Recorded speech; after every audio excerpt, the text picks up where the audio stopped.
তিতাসের নতুন ব্যবস্থাপনা পরিচালক হিসেবে দায়িত্ব নিলেন শাহনেওয়াজ পারভেজ।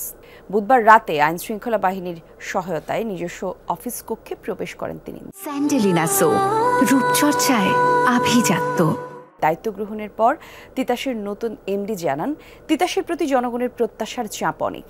জনবল এবং সক্ষমতার সর্বোচ্চ দিয়ে মানুষের চাহিদা পূরণে কাজ চলমান রাখার প্রতিশ্রুতি দেন তিনি।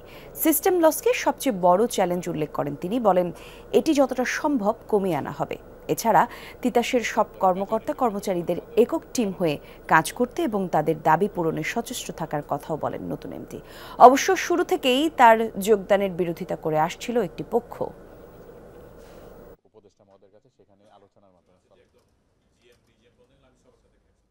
তিতাসের মেইন চ্যালেঞ্জটা হলো আমাদের সিস্টেম লসটা কমানো, লিকেজগুলো মেরামত করে আমার সিস্টেম লস কমিয়ে আনতে হবে।